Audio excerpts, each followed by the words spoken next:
Bien, allí el relato de sufrimiento de una madre que relataba también parte de la dinámica, es decir, como no tienen dinero, bueno, vos querés consumir, no tenés dinero, tenés que salir a vender y allí es como obtienen su parte. Así hacía la descripción la madre, los hacen adictos también, generan esta dependencia que les sirve a ellos para comercializar. Ahora bien, Gabriel, decíamos que vamos a analizar las cifras. ¿Cómo son las cifras en estos momentos? Bueno, para esto preparamos unas placas que contienen información emanada del Ministerio Público Fiscal de la Nación, de la Justicia Federal, donde nos marca, por ejemplo, que el 38% de las investigaciones por estupefacientes abiertas en el país persiguen a consumidores. Esta es una estadística general, es decir, esto es lo que se conoce como la tenencia para propio consumo. Sí. Este es un número que responde a una generalización del país, pero, por ejemplo, en la ciudad de Buenos Aires, este número es diferente.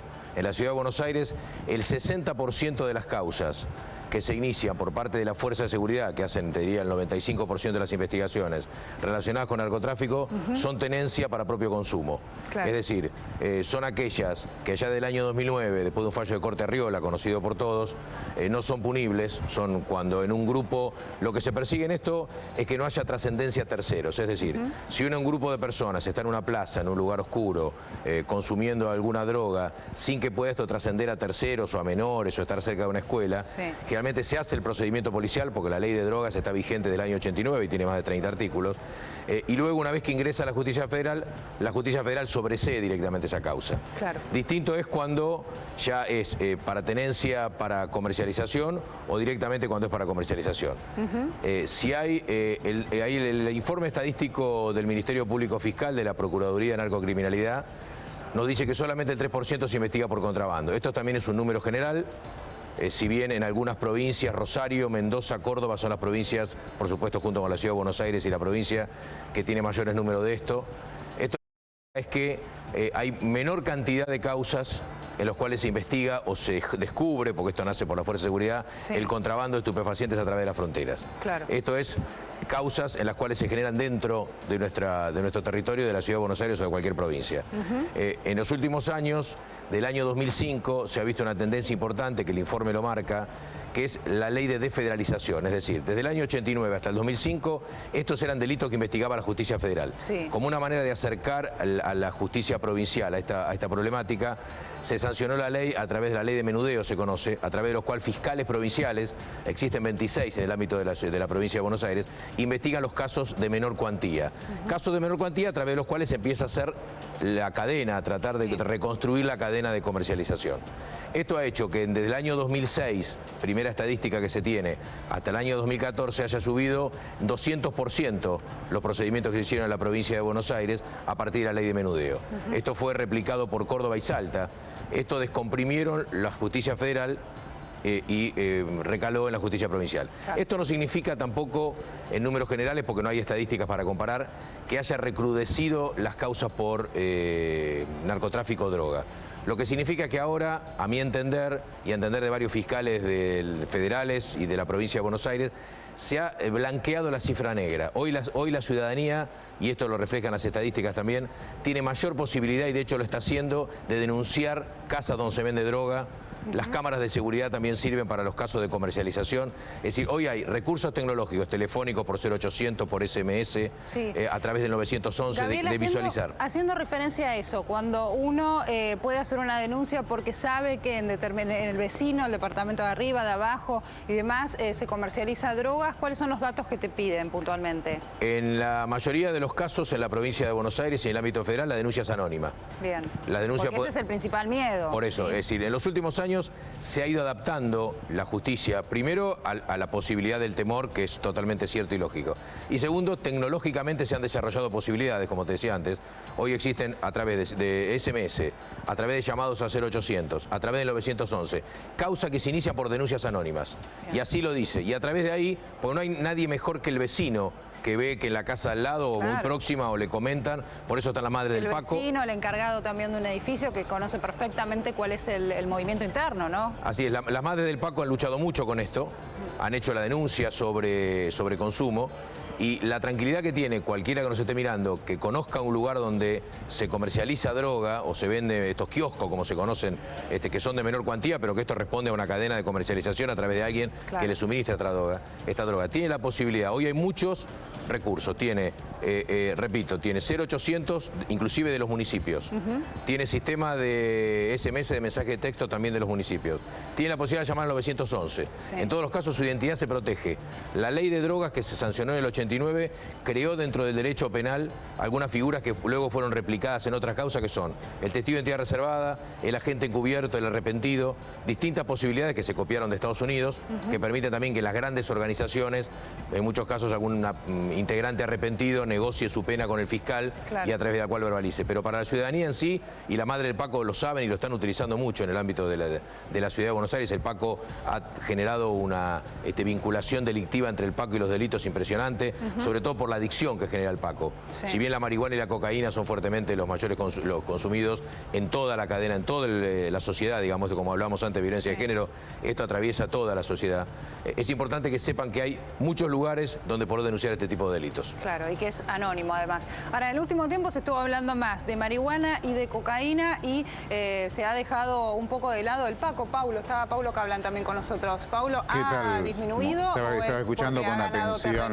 Sí, estaba escuchando con atención el informe. Primero, creo que las estadísticas no sirven para nada, porque venimos de un país, no digo este gobierno, son todos iguales, todo iguales. Son estadísticas mentirosas, primero. Nadie cree en las estadísticas, pero nadie. Lo que es estadística de inseguridad, delitos, causas, yo lo tomo con pinzas, primero.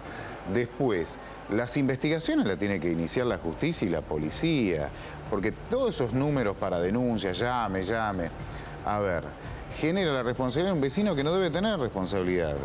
Cuando es lo que es narcotráfico, narcomenudeo, que están hablando ahora del narcomenudeo, hay mafias detrás. Son muy pocos los vecinos que se animan con justa razón a presentar una denuncia. Por eso yo preguntaba. Son investigaciones que tiene que hacer la policía. Bueno, la policía tiene que arrancar con la denuncia. Es la policía la que sabe. Pero claramente. O la federal no sabe que venden droga, que la bonaerense tienen presencia en todos los barrios. Son ellos los que tienen que empezar las causas. Pero digo, es un buen punto de inicio de la investigación la denuncia por parte de los vecinos. Dos cosas quedan expuestos, pero ¿de qué manera? Uno tiene que aportar el nombre. No se puede vender droga. No se puede vender droga si no hay al menos un policía que mira para otro lado. ¿Usted qué cree? ¿Cómo consiguen los clientes? ¿Cómo están los clientes? ¿Aparecen teletransportados? ¿O van a un lugar donde van a comprar? No es que se hace en forma medianamente oculta, pero todos tienen que saber los que compran droga dónde van a comprarla, si no, no la pueden comprar. Se hace a la vista de todos, medianamente solapado, pero a la vista de todos. Siempre hay alguien que sabe, no es responsabilidad de los vecinos. Yo no comparto la idea de que los vecinos tengan que denunciar. ¿Pero no crees que ayuda también a la investigación policial? Sí, a ver, tenemos la responsabilidad de ciudadanos de declarar cuando nos llaman, pero no tenemos la obligación. No crear la obligación en un vecino. Ayuda de alguna manera, y también la realidad es que si uno vive en un sitio donde el vecino sabemos que está vendiendo droga... Pero lo sabe también el policía. ¿En todos los casos? En todos los casos. Es muy difícil que el policía del barrio no sepa en qué lugar venden droga, ¿o no es así? Yo quiero plantear dos cosas en relación a lo que decía Paulo. En primer lugar, las estadísticas que estamos hablando son estas estadísticas. Esta es una estadística que publicó el Ministerio Público Fiscal de la Nación a través de Félix Kraus, que es el fiscal de la Procuraduría de Narcocriminalidad. ¿Cómo se hacen estas estadísticas? Estas estadísticas sí yo le doy valor, porque son estadísticas basadas en las causas. ¿Cuántas causas ingresaron en cada juzgado federal? En cada causa interviene un fiscal federal, porque es un representante del Estado. A través del cúmulo de datos que han recogido, han elaborado esta estadística. Esta estadística es certera en este punto. Por supuesto, de las causas que han sido judicializadas, las que no existen en el mundo. Los abogados decimos que lo que no existe en el expediente no existe en el mundo, en este caso no existe. En segundo lugar, si uno dialoga, y yo lo hago a diario por una cuestión de ejercicio de la profesión, con fiscales de narcomenudeo, los fiscales que del año 2005, hay 26 fiscales en la provincia de Buenos Aires que trabajan sobre temas de menor cuantía. Si encuentran una organización, por supuesto, se declaran incompetentes y pasa al juzgado federal. Han tenido muy buen resultado y mucho éxito a través de la denuncia de los vecinos. Comparto lo que dice Paulo, la investigación debe estar a cargo de la Fuerza de Seguridad, pero así también en muchos casos, cuando la investigación está a cargo de la Fuerza de Seguridad, aporte de los vecinos permite su esclarecimiento. Si no, recordemos por ejemplo el caso Ángeles, en el cual dio un vuelco importantísimo a través de la cámara de seguridad de un edificio vecino. Si esa cámara de seguridad no hubiese existido, si no apelamos y no le damos entidad a los recursos tecnológicos que hoy tenemos, digamos, yo los casos que tiene conozco... que ver un recurso tecnológico con una denuncia de vecinos? Porque los vecinos tienen el tema de los delitos federales tiene que ser responsabilidad de las fuerzas federales. Sí, la investigación. Y en el caso de menor cuantía también, hay provincias, son 3 o 4 las que... Sí, Buenos Aires, Córdoba y Salta. Sí, 3. Pero es tarea de la policía y la justicia. Pero el vecino tiene una aproximación a todo. Por algo cuando la policía también la tiene. Pero en algunos... Usted no fue policía. Sí, pero... policía. Pero bueno, si fuiste policía sabés que en el barrio se sabe todo. Pero ¿qué pasa cuando Pero el vecino no denuncia a la policía, el vecino le está denunciando al fiscal. Entonces la diferencia es distinta porque el fiscal tiene la posibilidad... Lo que no funciona muchas veces es la investigación policial judicial. Pero lo que pasa es que lo que hacen los juzgados federales de capital... No puede funcionar durante un año un puesto de venta de drogas sin al menos que algún funcionario mire para otro lado. ¿Qué hacen los juzgados federales de capital? Porque si no le genera responsabilidad al vecino, que no la tiene el vecino. El vecino es víctima. A ver, está claro de una situación que la responsabilidad de no es inseguridad. del vecino, pero también hay una realidad que es, si esperamos hasta que llegue la justicia, el tener un vecino que comercializa estupefacientes implica también un terror para uno, es decir, que es una continua entrada y salida de gente gente obvio. generalmente armada también, es decir, algo a lo cual uno no quiere estar expuesto. Digo, la responsabilidad claramente no es de los vecinos, pero si uno se queda esperando también que llegue un allanamiento porque se dieron cuenta que si no hay pero digo, ojo, yo conozco casos muy dignos de policías, de fiscales que están permanentemente buscando y denunciando.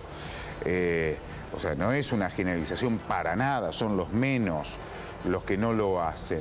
Pero si en un barrio no hacen nada, el vecino denuncia. ¿Sabe lo que pasa? En la práctica le venden la información al narco, dejan expuesto a ese vecino. Y el narco lo que hace es saber qué vecino lo denunció, le generan un riesgo y el negocio sigue creciendo. Es un gran problema, es un gran problema. Y lamentablemente cada vez más se vende droga, cada vez más hay barrios enteros que tienen que convivir con el negocio del narcotráfico. Te puedo mencionar asentamientos o barrios que no son asentamientos completos en donde están tomados directamente por el narcotráfico. Sí. No estamos hablando del narcotráfico internacional, estamos hablando del narcomenudeo, que es el más dañino incluso. Ese es más dañino. Es el que vende droga en la esquina del colegio de su hijo. Claro. Es ese, ¿no? Que no pueden vender si al menos no hay alguien que no mira para otro lado. Eso es lo que pasa. La experiencia profesional de 25 años de abogado me demuestra que he conocido, como dice Paulo, y conozco excelentes jueces, fiscales, funcionarios policiales que investigan. En mi visión, la menor cuantía es la que está vinculada a la actividad delictiva. Sí. El resto trabaja honradamente. Lo que le permite el vecino no denuncia en la comisaría. Yo no estoy hablando de que el vecino denuncia en la comisaría de la zona. Sino es una mirada simplista. Y la verdad que las miradas simplistas en este caso, que es un delito organizado, no sirven. El vecino denuncia al fiscal o al juez federal. El fiscal y el juez federal tienen la posibilidad de asignar a qué fuerza van a asignar la investigación. Termino. ¿Te imaginas a un vecino yendo a la fiscalía esperando 10 horas pero no va a la fiscalía, pero no va a la fiscalía. Pero no va a la fiscalía. No es fácil eso. Bueno, yo conozco el procedimiento porque ejerzo. Pero telefónicamente con los 0800 y demás se puede hacer la denuncia, ¿no? Yo ejerzo el derecho y voy a las fiscalías. Quizá la visión de otro lado sea diferente. Yo camino a los tribunales, voy a la fiscalía, conozco Loma Zamora, Matanza, Tigre. Es decir, es distinto lo que vemos, lo que ejercemos, de lo que quizá tiene una mirada académica o de otra índole. El vecino no tiene primero que el vecino, y redondeo lo que me decía decir antes, el vecino hace la denuncia telefónicamente, el fiscal la toma telefónicamente, por SMS, por lo que antes hablábamos. Primero que el fiscal y el juez federal, depende de quién intervenga, tiene la posibilidad de asignar la fuerza, y así lo hacen, la fuerza de seguridad de su confianza. Hay jueces federales de capital que no trabajan, por ejemplo, con Policía Federal, no porque Policía Federal no sirva, sino porque tienen confianza en Gendarmería, por ejemplo, y designan a la Gendarmería para hacer tareas investigativas. Otros trabajan con Policía Federal. El vecino tiene la posibilidad de hacer la denuncia sin tener que comparecer a la fiscalía y estar 5 horas sentado. Esto era en el proceso anterior, digamos, en la época anterior. Hoy todo cambió. Entonces yo veo un trabajo judicial. Coincido plenamente que en muchos lugares se hace una vista gorda y en algunos lugares se sospecha que la policía no reprime, sino que regula el negocio. Esto es en algunas partes. Las generalizaciones nunca son buenas. los casos de la madre del Paco han tenido muy buena receptividad, porque esto no es una tarea solo que va sobre la justicia. En el interior del país, por ejemplo, en Salta, crearon a requerimiento de los organismos americanos tribunales de tratamientos para drogas. ¿Qué significa esto? Que en aquellos delitos con penas hasta 5 años, la persona tiene la opción de pedir no ser juzgado y ingresar a un tratamiento curativo. Aquí también existe. Acá el consumidor, aquel que tiene una pequeña cantidad, se le da una medida de seguridad. ¿Qué es una medida de seguridad? Por ejemplo, una charla reeducativa. Y aquel que tiene una adicción ya de otra naturaleza, la justicia lo deriva a la justicia civil para que ordene su internación. Sí. Es un caso complejo que también entra a la ley de salud pública, porque esto no es solamente una cuestión judicial, sino que es una cuestión de salud de la población. ¿Han funcionado los centros de rehabilitación, los cursos intensivos que se le dan y demás en otros países? Han funcionado, por supuesto, con un equipo interdisciplinario. Esto, la represión, los jueces aplican la ley. Solamente eso hacen. Antes está quien la redacta, antes está quien hace las tareas investigativas. Claro. Para esto es necesario un equipo interdisciplinario, no solamente de apoyo al adicto, que tiene que ser visto como un enfermo, sino también a su grupo familiar.